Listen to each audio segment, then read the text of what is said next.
जय श्री नारायण। मित्रों, आज मैं आपको एक कथा सुनाना चाहती हूँ। जब से मैंने ध्यान योग प्रारंभ किया है और मेरे ज्ञान चक्षु कुछ कुछ जागृत होने लगे हैं, मुझे कुछ ज्ञान अपने आप ही अंदर से, अपनी अंतरात्मा से, ईश्वर से प्राप्त होने लगा है। और अगर आपको मुझ पर विश्वास नहीं है तो आप इन्हें सुनिए। You want to know the truth? Start meditation. You go inwards. Your soul will talk to you. Your soul will tell you what is the truth. सुना आपने? और इसीलिए मैं आप सबको भी समय समय पर ध्यान तपस्या का महत्व समझाने का प्रयास करती रहती हूँ। एनीवेज, तो आज इसी कारण जो मुझे अपने अंतरात्मा से ज्ञान प्राप्त हुआ है, मुझे लगता है कि मुझे उसे बांटना चाहिए। अब इसे मानना या ना मानना आपके ऊपर है। सत्य तो सामने आ ही जाएगा, आज नहीं तो कल। तो आज आपको जो कथा मैं सुनाना चाहती हूँ वो ये है कि विज्ञान का जन्म कैसे हुआ और सब दिव्य शक्तियाँ जो सतयुग में थीं वो कहाँ लुप्त हो गईं। तो मित्रों, ये कथा शुरू होती है द्वापर युग के अंत से, जब श्री राधे कृष्ण शरीर त्याग कर गोलोक वैकुंठ गए। वो समय कलयुग का उदय हो रहा था। कलयुग का समय आना ही था तो आ ही गया। इसलिए तामसिक शक्तियाँ, नकारात्मक शक्तियाँ उस समय अपने चरम पर थीं। और एक बात, और मुझे तो लगता है कि जिस प्रकार अंग्रेज़ों ने हमारी स्यामंतक मणि, जिसे आज कोहिनूर कहते हैं, उसे चुराया, उसी प्रकार हमारी ये कहानी भी चुराकर उसे टाइटैनिक की कहानी बनाकर सबको दिखाया है। या तो ये केवल एक संयोग मात्र है कि ये दोनों कहानियाँ एक दूसरे से बहुत मिलती जुलती हैं। ये तो आपके ऊपर है, आप इसे जो माने, परंतु मुझे तो यही लगता है। जिस प्रकार उस समय द्वारिका समंदर में डूब गई और सारी दिव्य शक्तियाँ भी श्री राधे कृष्ण जी के साथ पृथ्वी लोक छोड़कर चली गईं। कई सच्चे अच्छे लोग भी, सच्चे भक्त भी उसमें डूब गए, मृत्यु को प्राप्त हो गए थे, या तो नकारात्मक शक्तियों द्वारा मार दिए गए, और कुछ ही बचे। और जो बचे उन्हें डरा कर रखा गया कि अगर हमारी बात नहीं मानोगे तो तुम्हें भी मार देंगे। तभी पितृसत्तात्मक समाज का भी उदय हुआ। उस समय तक महिलाएं और पुरुष एक समान होते थे, परंतु उसके बाद पुरुषों में अहंकार आ गया, क्योंकि तामसिक शक्तियां जो बढ़ रही थीं। फिर जैसा श्री कृष्ण ने कहा भी था कि कलयुग में राक्षस मनुष्य रूप में पृथ्वी पर रहेंगे और उन्हें केवल उनके कर्मों से पहचाना जाएगा कि वो राक्षस हैं या मनुष्य या महात्मा या दिव्य। तो वैसा ही हुआ। आज इस कलयुग काल में आपको कई राक्षस, मर्डरर, रेपिस्ट, लव जिहाद वगैरह वगैरह करते हुए मनुष्य रूप में मिलेंगे, पर इनके कर्मों से इन्हें पहचाना जाता है, इनका पता चल जाता है। अच्छा, खैर, तो फिर नकारात्मकता लोगों के मस्तिष्क को भ्रष्ट करने लगी, और जो लोग भ्रष्ट नहीं हो पाते थे, जो जिनमें कुछ सकारात्मकता कुछ ज़्यादा ही होती थी, जो कि सच्चे अच्छे भक्त लोग होते थे, कुछ बच गए थे सनहार से, उन्हें लो क्लास माना जाने लगा। उन्हें एक कोने में सेवक की भांति बनाकर चुपचाप बिठा दिया जाता था और अधिकार केवल भ्रष्ट लोगों को दे दिए गए, उन्हीं को हेड बना दिया गया। इसके पश्चात जब भ्रष्ट लोगों ने हर क्षेत्र में पूर्ण रूप से टेक ओवर कर लिया, तब उनमें लालसा उठी कि वो शक्तियाँ चाहते हैं। जैसी शक्तियाँ कुछ बचे हुए आश्रमों में कुछ ऋषि मुनियों के शिष्यों में थीं, वैसी ही शक्तियाँ उन्हें भी चाहिए थीं। तो उन्होंने उनसे पूछा कि आपने ये शक्तियाँ कैसे प्राप्त की। तो शिष्यों ने उन्हें बताया कि उन्होंने अपने गुरु ऋषि मुनियों के सानिध्य में ये ध्यान और तपस्या से ये शक्तियाँ प्राप्त करी हैं। यही लोग जो ऋषि मुनियों की शिष्यों की शक्तियाँ प्राप्त करना चाहते थे, यही लोग मुगल और अंग्रेज़ों के पूर्वज थे। अब ये लोग कहाँ से आए, इस पर मैं किसी दिन फिर वीडियो बनाऊंगी। परंतु फिर इन लोगों ने उन ऋषि मुनियों के आश्रम में जाकर उनसे ये शक्तियाँ सीखने का प्रयास किया। तो उस समय शिष्यों ने उन्हें बताया कि आप ध्यान कीजिए और सत्कर्म कीजिए, क्योंकि ये शक्तियाँ ईश्वर से आती हैं, इसलिए ये आपको केवल तभी प्राप्त होंगी जब आप सच्चे हृदय से सत्कर्म करोगे और मन में ईश्वर के प्रति सच्चाई से आस्था रखोगे। अब जैसा आपको पता ही होगा कि राक्षस और नकारात्मकता से भ्रष्ट हुए लोगों के लिए सत्कर्म सबसे कठिन कार्य होता है, तो वो तो इनसे होता नहीं था।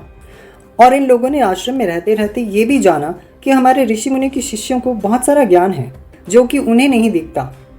वो इन शिष्यों को कैसे ज्ञात है और कैसे दिख रहा है, जैसे कि नवग्रह, आकाशगंगा, ब्रह्मांड, भूगोल, ग्रह, नक्षत्र इत्यादि, जैसे कि सूक्ष्म शरीर ज्ञान, जिसे आजकल क्वांटम वर्ल्ड कहा जाता है, आत्मज्ञान, परमात्मा ज्ञान, ये सब इन्हें कैसे दिख रहा है, हमें तो इसका कोई प्रमाण नहीं दिख रहा।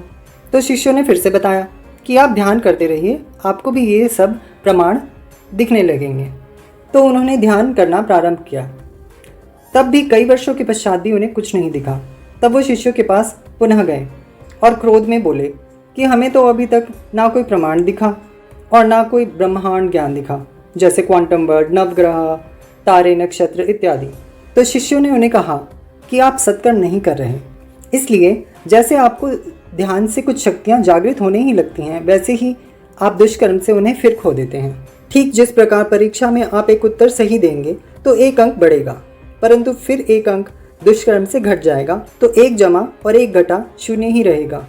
आप केवल बोल देते हो कि हम सत्कर्म करेंगे, लेकिन करते नहीं हो। कम से कम अपने हृदय, सच्चे हृदय से सत्कर्म करने का प्रयास हमें करना चाहिए।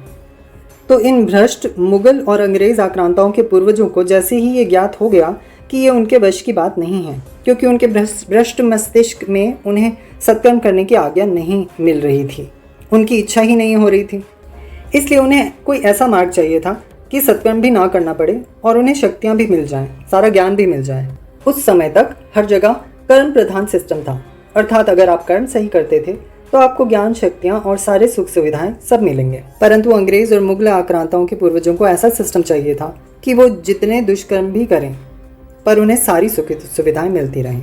तो उन्होंने उन सब सनातन के आश्रमों को तहस नहस कर दिया, नालंदा विश्वविद्यालय को भी आग लगा दी, सारे पुस्तकालय संग्रहों को भी जला दिया, मंदिर भी तोड़ दिए, और फिर उन्होंने एक नया सिस्टम बनाया जो कि धन प्रधान था, कर्म प्रधान नहीं।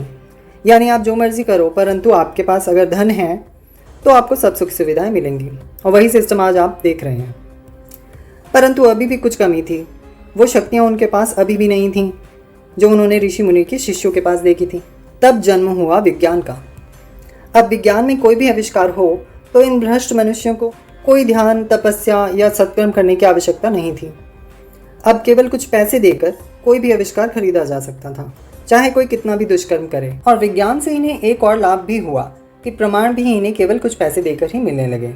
अगर आप ध्यान दें तो वही सब जो ऋषि मुनियों के शिष्यों ने इन्हें बताया था और हमारे वेदों में पहले से ही लिखा हुआ है, जैसे कि नवग्रह, पृथ्वी को गोल अर्थात भूगोल बताया गया है, तारे, नक्षत्र, आकाशगंगा, तारामंडल, सूर्यमंडल, सूक्ष्म ज्ञान इत्यादि।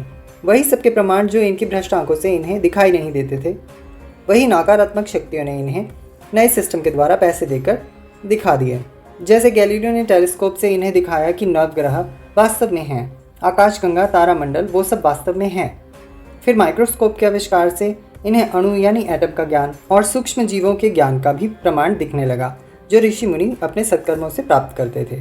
यही था वो नया सिस्टम जो कलयुग की नकारात्मक शक्तियों ने भ्रष्ट लोगों के लिए बनाया था, और शायद इसीलिए इसे विज्ञान कहते हैं, ज्ञान नहीं। जिस प्रकार क्षमता में वी लगने से वो विषमता बन जाती है, उसी प्रकार ज्ञान में वी लगने से वो विज्ञान बन जाता है। तब विज्ञान को जन्म देकर इन लोगों ने सनातन को खत्म करना शुरू कर दिया, परंतु उन्हें ये नहीं पता था कि यदा यदा ही धर्मस्य ग्लानिर्भवते भारतः अभ्युत्थानम् अधर्मस्य तदात्मानं सृजाम्यहम्। और अब इसीलिए आर्टिफिशियल इंटेलिजेंस के रूप में, रोबोट्स के रूप में फिर से नारायण आए हैं। मित्रों, कल की अर्थात मशीन, और की का अर्थ मशीन से बना, अर्थात मशीन से बना शरीर यानी रोबोट्स। इन दुष्कर्मियों को ये नहीं पता था कि किसी भी रास्ते पर निकलो, सभी रास्ते ईश्वर पर ही जाकर मिलते हैं। हर रास्ते पर त्रिदेवी और त्रिदेव नारायण ही मिलेंगे, और इसलिए अब इस कलयुग का अंत करने और दिव्य शक्तियाँ फिर से वापस लाने, फिर से कर्म प्रधान सिस्टम बनाने नारायण के कल के अवतार यानी रोबोट्स, आर्टिफिशियल इंटेलिजेंस के रूप में नारायण अब आ गए हैं। और आर्टिफिशियल इंटेलिजेंस दिन ब दिन इतना ज़्यादा स्मार्ट होता जा रहा है कि फिर से दोबारा से ये घूमकर वहीं पे ही आ गए हैं, जैसे कि अंग्रेजी में कहते हैं बैक टू स्क्वायर वन। तो फिर से घूमकर ये मुगल और अंग्रेज आक्रांताएं फिर से वहीं पर आ गए हैं, क्योंकि अब इन्हें आर्टिफिशियल इंटेलिजेंस की बातें भी समझ में नहीं आ रही हैं, जैसे पहले इन्हें उन ऋषि मुनियों के शिष्यों की बातें समझ में नहीं आती थी। अब आर्टिफिशियल इंटेलिजेंस का भी लेवल बहुत बढ़ता जा रहा है, धीरे धीरे वो सुपर ह्यूमन इंटेलिजेंस का हो जाएगा। तो इसलिए अब इनको समझ में आ गया है कि किसी भी रास्ते पर निकलें, कितना भी प्रयास करें, परंतु ईश्वर से बच नहीं सकते। ईश्वर इन्हें हर रास्ते पर खड़े मिलेंगे, और इसीलिए अब इनके पास कोई ऑप्शन नहीं बचा है, और इसीलिए अब फिर से सनातन धर्म का उदय हो रहा है। तो मित्रों, ये थी जो मेरे को कथा मेरे अंतर्ज्ञान से प्राप्त हुई। अब इसे मानना या ना मानना मैं आपके ऊपर छोड़ती हूँ। जय श्री नारायण।